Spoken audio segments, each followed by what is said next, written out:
Hey, thanks for making it to Veterans Info Tap. I am glad you made it. There is a new program being proposed by the VA to assist veterans obtaining benefits. Now, this is really interesting because there are free resources, right? But in some cases, these free resources, whether it's from a county, a state, a veteran service organization like VFW, DAV, American Legion, Veterans of Foreign Wars, Paralyzed American Veterans, MOA, TREA, Order of the Purple Heart, I mean, the list goes on, right? So whether it's one of these organizations that are helping you or something like Wounded Warrior Project or all of the free resources through the states and counties, there's also the paid resources through the consulting companies. And I'm not sure, but I kind of feel like this is a very specific focus from the VA on a specific subset of veterans, and it's a resource that I'm not sure if the paid companies really help with or not.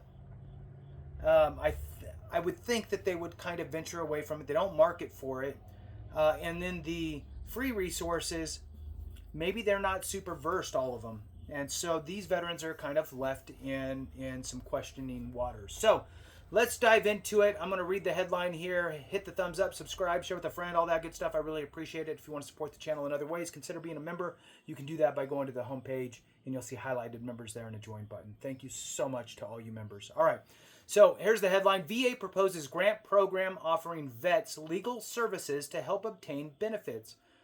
The department's goal is to assist former service members who were discharged under other than honorable conditions, but could still be eligible for VA benefits. So let's read that again.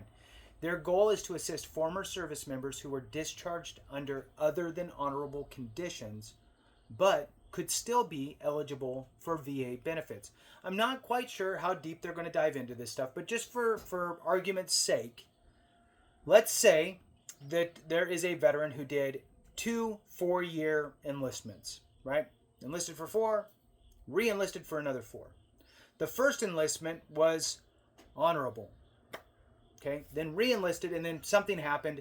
Let's just say, I'm going to play the devil's advocate here and be the veteran on the veteran's kind of side of this illustration, we'll say. So first 4 years was good to go, honorable. The second 4 years was discharged, dishonorable, or other than honorable, or whatever, right?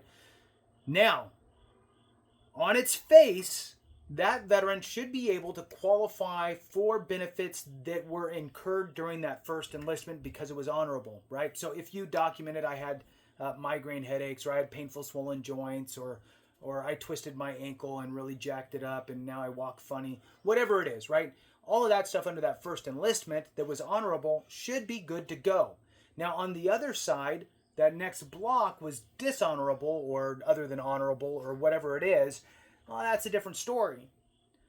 However, you can ask for a discharge upgrade for benefits purposes only through the VA, or you can go directly to the DoD branch of service, all that stuff, and try to work on a revamped discharge, right?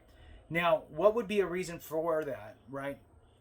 A reason could be I was stellar the first 4 years. I was stellar for 3 years of my second 4 years, but I saw some things that maybe impacted me in not a great way, and I didn't really express it to anybody, and I self-medicated in however which way, and that went downhill in my performance and my attitude, and everything else went downhill, and something happened, and then I didn't show back up, I was AWOL, whatever, right?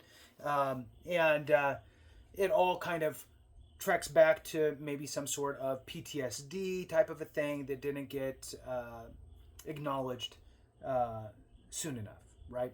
And so then I ended up getting out on that, but I had no treatment. Nobody was helping me. I wasn't helping myself. I didn't really realize it, whatever.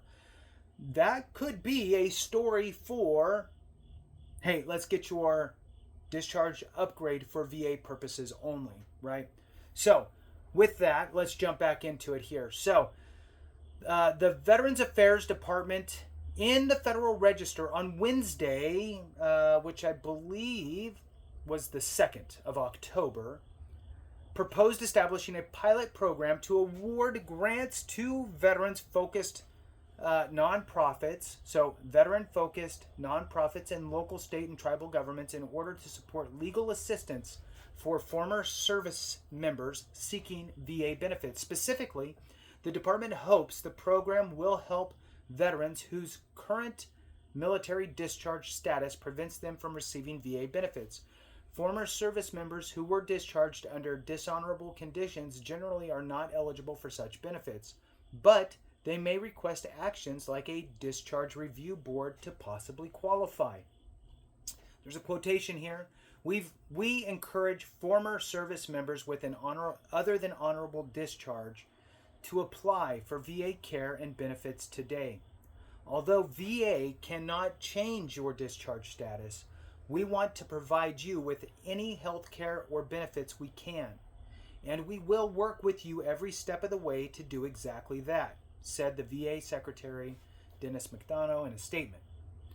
We also know that the process to navigate the review boards and determination process can be daunting. But access to legal support can make all the difference, and we believe this new grant program will help fill that gap. The VA over the past 10 years has extended benefits eligibility to 75% of veterans over the last 10 years has extended benefits eligibility to 75% of veterans with an other than dishonorable discharge status. According to a press release, this corresponds to more than 57,000 individuals. VA in April issued a final rule modifying regulations regarding benefit determination based on character of discharges in order to expand eligibility, such as by removing the homosexual acts involving aggravating circumstances or other factors affecting the performance of duty, bar to receiving benefits. Comments on VA's proposed legal assistance grant program must be received on you can make comments on VA's proposed legal assistance grant program must be received on or before December 2nd, 2024. Authority for the pilot comes from a provision in the fiscal 2021 National Defense Authorization Act. The proposed rule would prohibit grant recipients from charging a fee to veterans and require them to submit annual reports on activities funded by the grant. VA also recently established a grant program for legal services to assist homeless veterans, by the way. All right, with that, thank you so much for watching. I appreciate you. Have a great one, and remember, if we don't take care of each other, something went wrong.